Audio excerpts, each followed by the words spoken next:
dear students. So welcome to physics classes by Sarbdeep Kaur Sidhu. Today we will discuss the topic that is basics of statistical physics. We will discuss in this about the probability. Okay. So this is the subject in B.Sc second year, non-medical or B.Sc third semester. First of all, in this, first we must know what is statistics. So what is statistics? It is the collection, classification and interpretation of data. What is collection, then is classification, then is interpretation of data.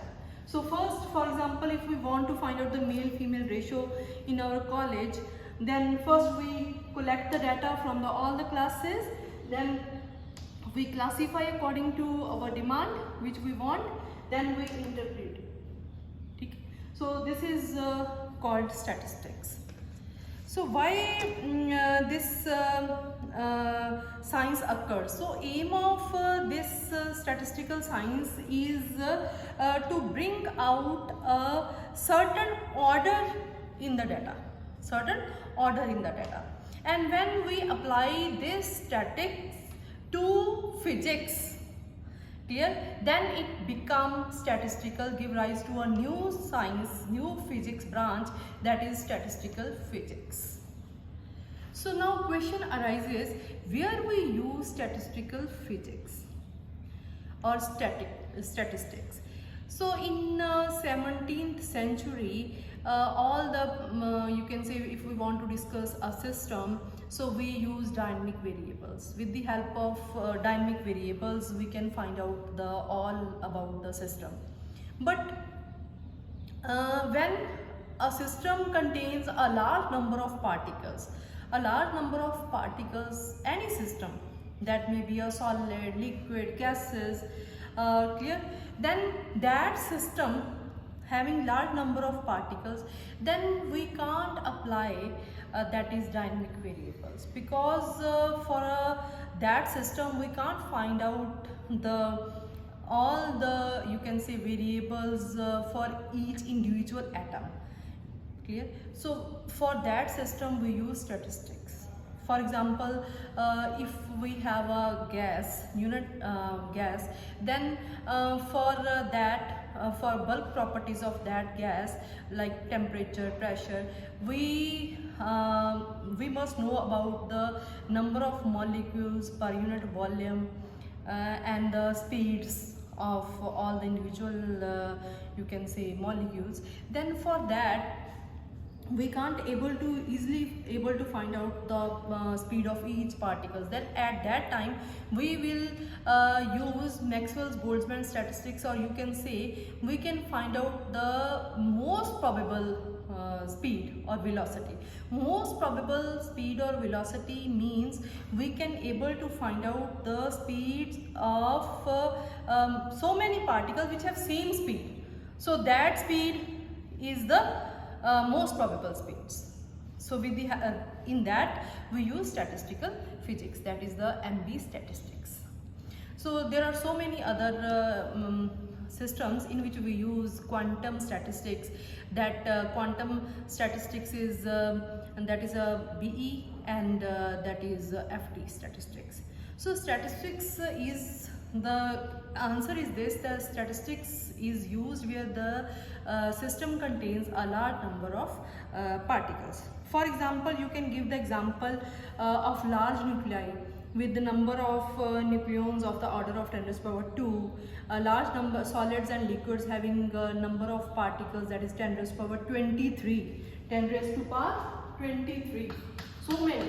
And also stars having number of particles 10⁻57, so large, very large number. So at that we use the statistics. Clear?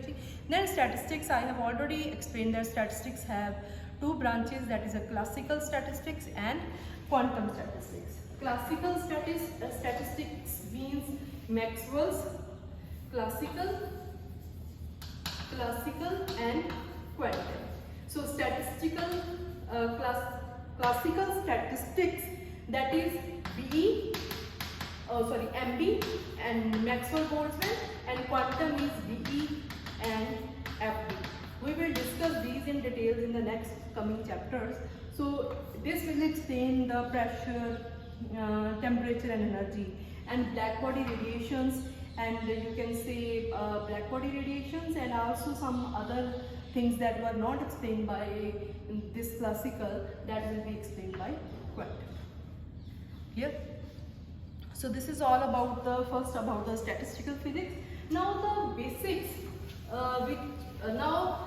We have to use this physics in the systems having large number of particles. Now for this we must know about some basic concepts, and for this we must know about the probability.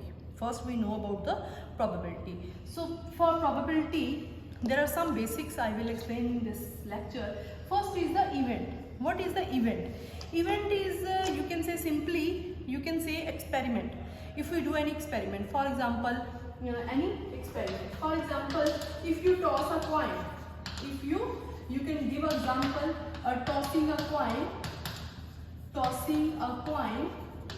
or you can say throwing a dice.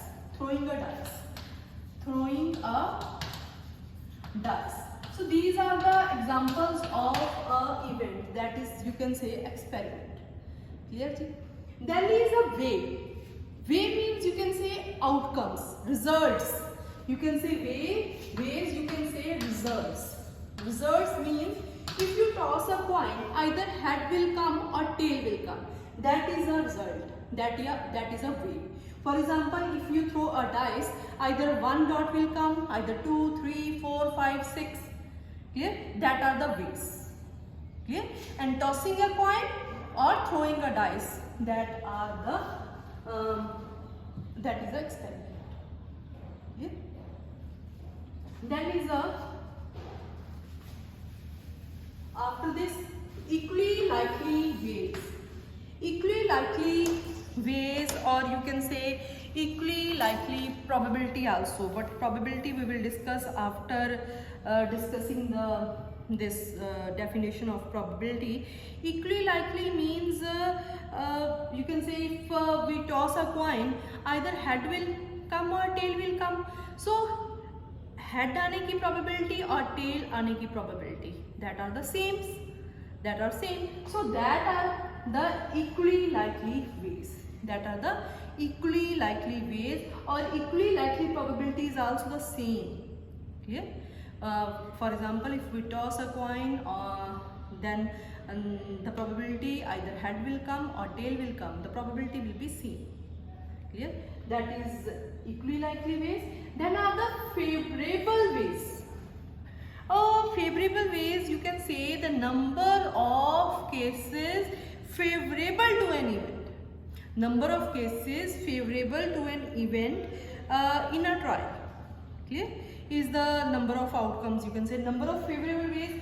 For example, you can say if we draw a card from a pack of cards. So all of you know that there are 52 cards in a pack of cards. Then the number of cases favorable in drawing, you can say any king, that is 4, because there are 4 kings. Clear? And if we the number of favorable ways in drawing red cards, that are 26, because the red cards are 26. The number of favorable ways in drawing a king, that is also 4. Drawing a queen, that is also 4. So this is favorable ways. Clear? So number of cases favorable in a trial. So that are the number of favorable ways for drawing red cards, that is from a pack of cards, that is 26, because there are 26, and number of favorable ways in drawing a king or a queen, that are 4 and 4, because there are 4 queens. And drawing a king of heart, that is only 1, so number of favorable ways 1. So these are the favorable ways. Then is the probability. Now probability, mathematically probability, that is denoted by symbolical representation is P, and this probability P is equal to, if we use the number of favorable ways n, then number of favorable ways divided by total number of ways. Total number of ways if we write it by capital N. So this is the total number of ways and small m n is the number of favorable ways. For example, now for calculating the probability, I will giving you the example from my book. For example, if a card is drawn from a well shuffled pack of cards, so we have a pack of cards, then calculate the probability for the card to be a queen. So probability that queen will come, that will be the number capital N in a card. The total number of cards are, pack of cards, total number of cards are 52. So total number of waves that are 52. Now the probability that a queen will come, because there are favorable number of favorable ways, n is the number of favorable ways that are small n, that is 4 because queens are 4. So probability P is equal to 4 by 52.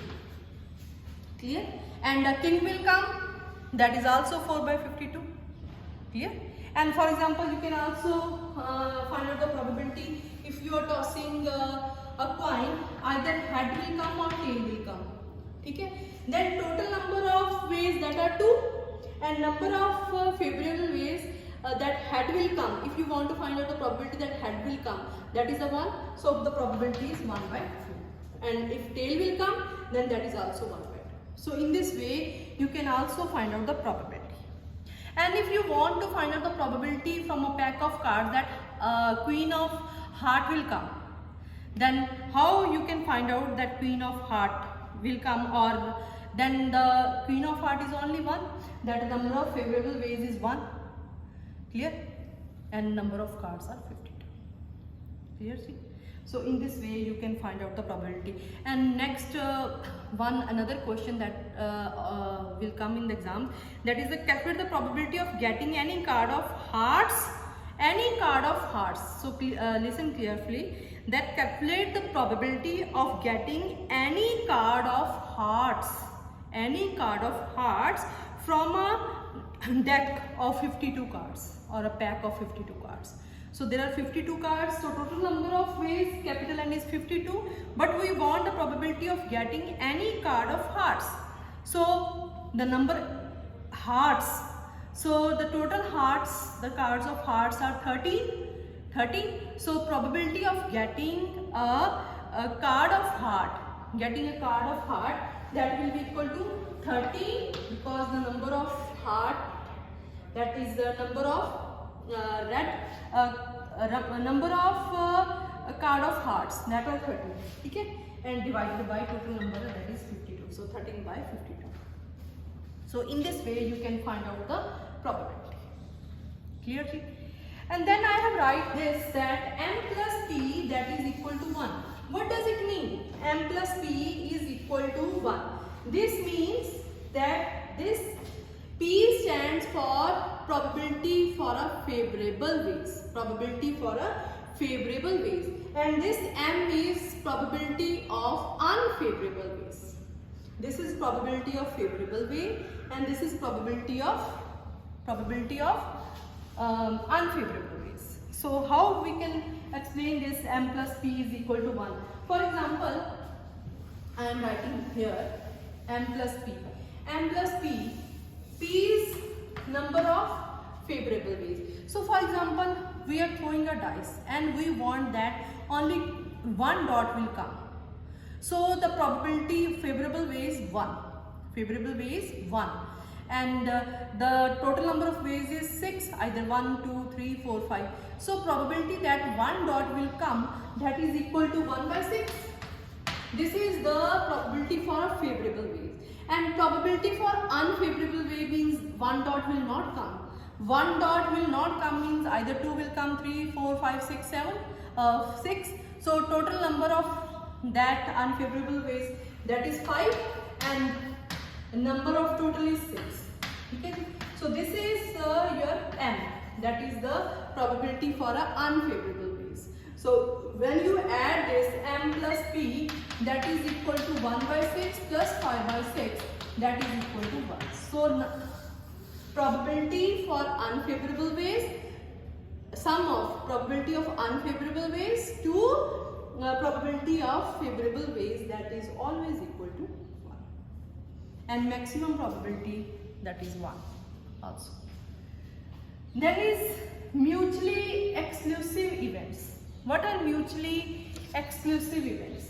Yes, if occurrence of one rules out the occurrence of second, mutually exclusive एक occur हो रही है, that will rules out the occurrence of second event.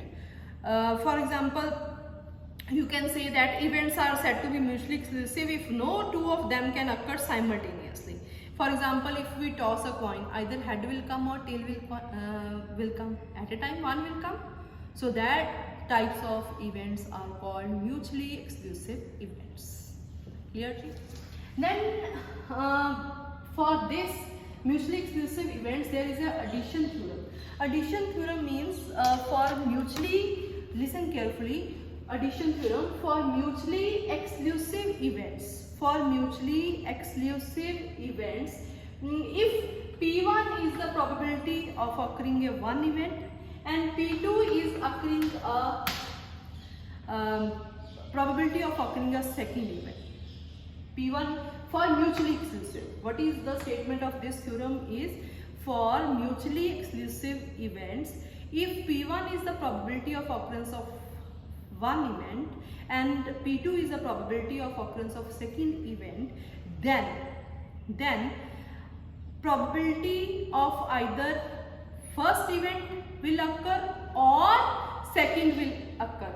Probability means P1 or P2, that is equal to P1 plus, that is the sum of these two. Yeah. For example, if you want to draw queen of heart from a pack of cards, then queen of heart is 1.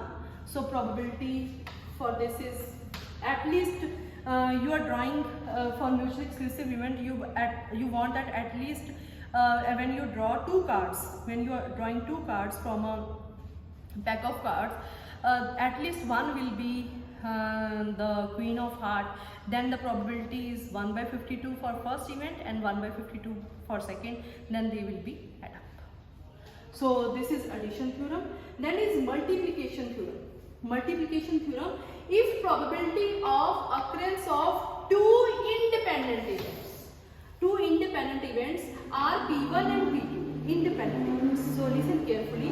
Then probability of occurrence of both of them simultaneously is P1, P2. That is the product simultaneously P1 and P2. For example, if you are throwing a dice and you will say that one will come, one dot will come, then probability is 1 by 6. For example, P1 is 1 by 6. And simultaneously, both are simultaneously, one is throwing a dice and second is tossing a coin. And if you are tossing a coin and you are saying that head will come, then probability is 1 by 2.